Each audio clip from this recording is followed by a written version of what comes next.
Hello everyone. So recently I was traveling to somewhere and someone saw my iPhone 12, which you can see here, and he asked me like if this phone is worth in 2025, and I was quite confused for the answer. Like the answer is yes and the answer is no as well. And I gave it a thought like if it actually worth in 2025, and I had like a mixed opinion. So I would like to share my thoughts about it. And before we do that, like let me tell you about the details of this phone. So in the market, you can find this phone somewhere around between like 20 to 25K. And in that price bracket, there are like plenty of Android phone as well.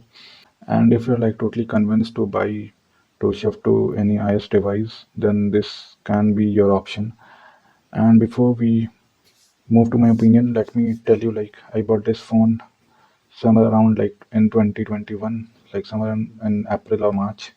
And this was originally released in October 20, and it weighs around 164 grams, and the display here is 6.1 inch, and it has like 625 nits of high brightness mode and 1200 nits of peak brightness. It was launched with an iOS 14, and currently it is running on an iOS 18.2, and it has got A14 Bionic chipset, which is a 5 nanometer chipset, and it's a 6 core chipset. The one I'm using here is the 128 GB version, and it has got a 4 GB of RAM.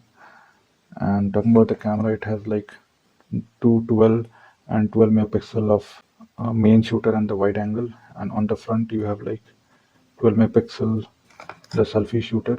Talking about the battery, it has got like 2815 mAh of battery, and it supports 20 watt of fast charging. That's it for the specification. So to simplify my answer, I will divide my conclusion and my whole thought in two parts, that is in pros and cons. So talking about the pros, the first thing is the camera. It has got a dual setup. On the rear, it has the 12 megapixel main shooter and the 12 megapixel wide angle, and on the front it has got a 12 megapixel front selfie. And the camera is one of the highlight to buy this phone. The camera is like really good on this device. You will never be disappointed with the camera result, and you can record a really good video on with these cameras with a very great stabilization. So that is something I would like to point out. I will also add some sample which I took recently to tell you more about the camera so that you can understand a bit more about this.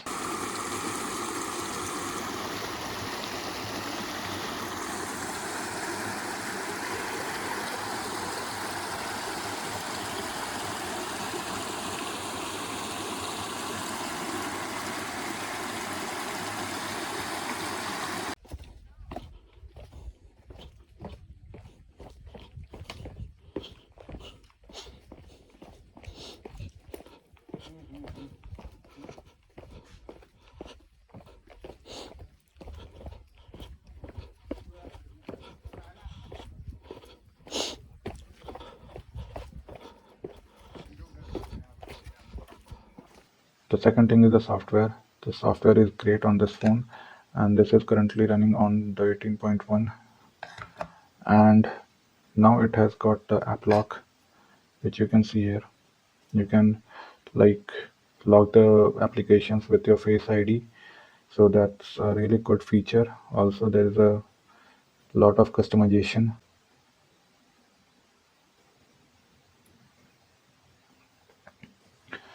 So you can see how you can customize everything.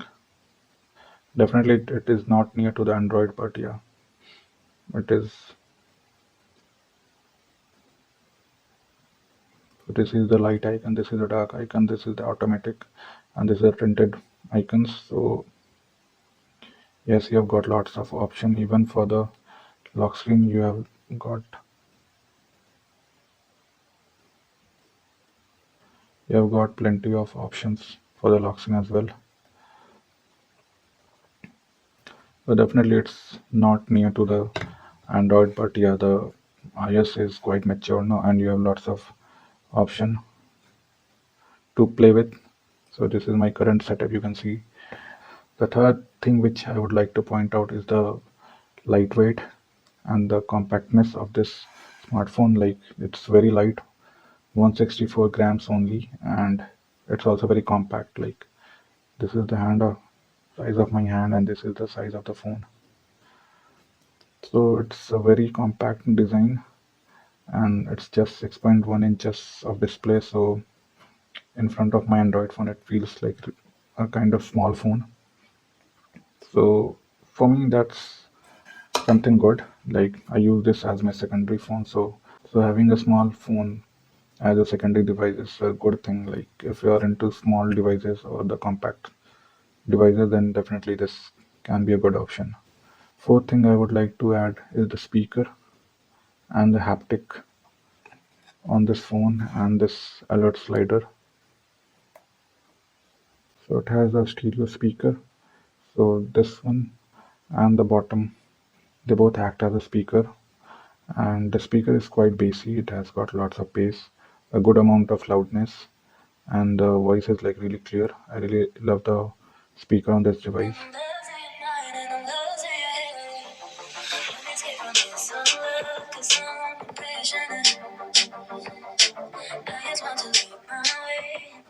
Fifth thing which I would like to point out is the performance. The performance on this device is like really great.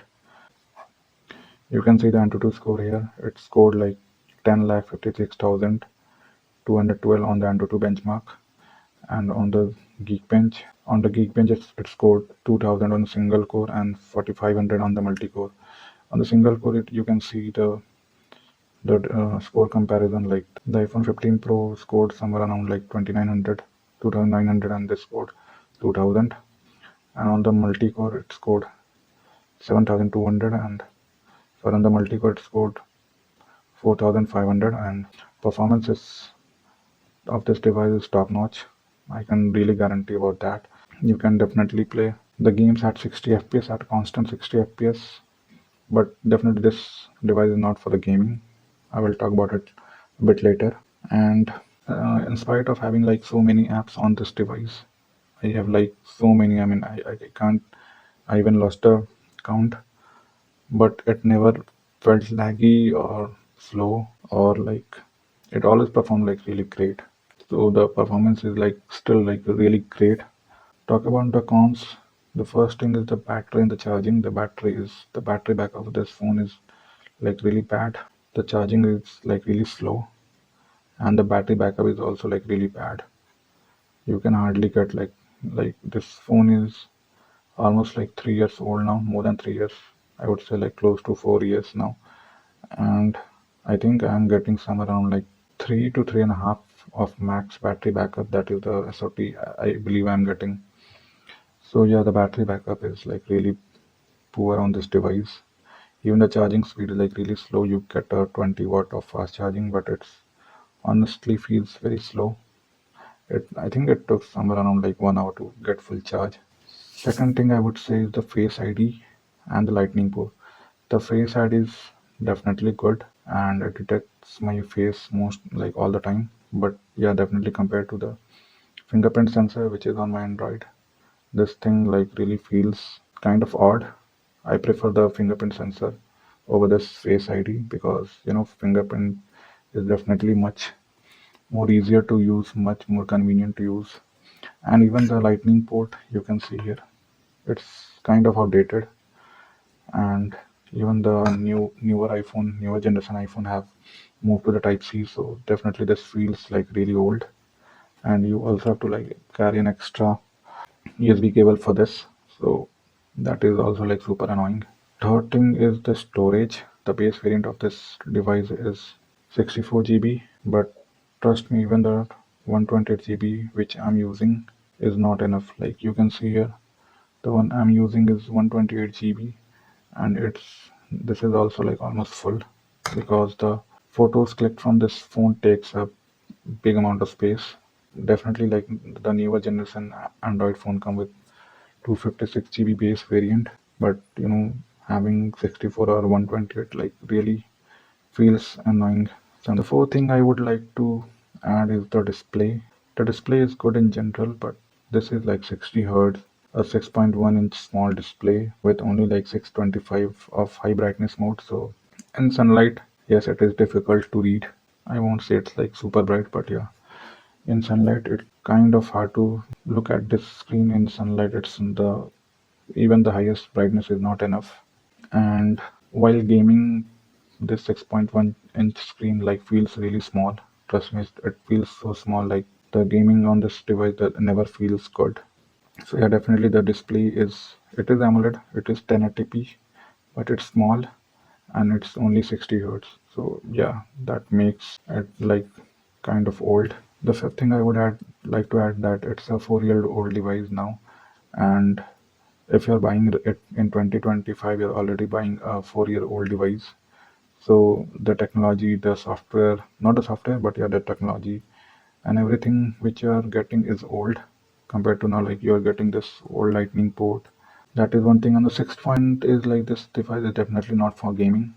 Why am I saying this? Because when you game, it heats a lot while gaming, and the screen is like really small, and even the battery drops like really quickly. So all this scenario doesn't make it ideal for gaming. So this device is definitely not for gaming. Like if you're looking for a gaming device. Talking about my conclusion, if you're looking a good phone, like a phone with a good camera and a good software support, and like if you're more into a light and compact phone, which is like good in performance, then you can like consider this one. But like other than that, I would say you should not like even look at this device because it's old and there are like not so many good things about this iPhone 12. Once you buy it, it will be uh, you won't like many other things which I pointed out. So you better keep your priorities in your mind and buy the device accordingly. And that was all about my opinion, my thoughts about buying the iPhone 12 in 2025. So yeah, that's all about today. I will see you in the next one.